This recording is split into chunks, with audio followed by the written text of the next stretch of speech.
You're watching K News HD.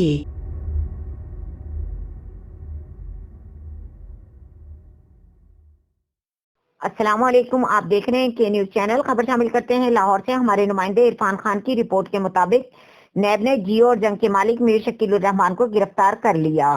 میر شکیل الرحمان نواز شریف سے 54 plot رعایت پر حاصل کرنے کا الزام ہے۔ اس سے پہلے میر شکیل الرحمان سے 5 مارچ کو 2 گھنٹے کی تفتیش کی گئی تھی۔ میر شکیل الرحمان آج دوسری بار نیب کے سوالات کے جواب دینے کے لیے پیش ہوئے تھے۔ ذرائع کا کہنا ہے کہ غیر قانونی پلاٹوں پر میر شکیل نے نیب کے سوالوں کے جواب نہیں دے پائے، جس کے بعد نیب نے انہیں حراست میں لے لیا۔ نیب ذرائع کا کہنا ہے کہ زمین سے ملکہ گلیوں کو بھی پلاٹس میں شامل کرایا گیا۔ نواز شریف کے دور میں میر شکیل کے پلاٹس پر رعایت ملی۔ نیب میں دوبارہ پیشی پر میر شکیل الرحمان تسلی بخش جواب نہ دے سکے۔ نیب کے مطابق میر شکیل الرحمان سوالوں کے جواب دینے کے بجائے نیب کو دھمکیاں دیتے رہے۔ ان کا کہنا تھا کہ میں طاقتور ہوں، نیب کو سیدھا کر دوں گا۔ نیب ذرائع کے مطابق میر شکیل الرحمان 2 گھروں کی بجلی، گیس، پانی کے اخراجات قومی خزانے سے ادا کیے گئے۔ نیب کے سوالوں پر میر شکیل الرحمان نے انہیں مطمئن نہیں کیا۔ امکان ہے کہ وہ بیرون ملک فرار نہ ہو جائیں۔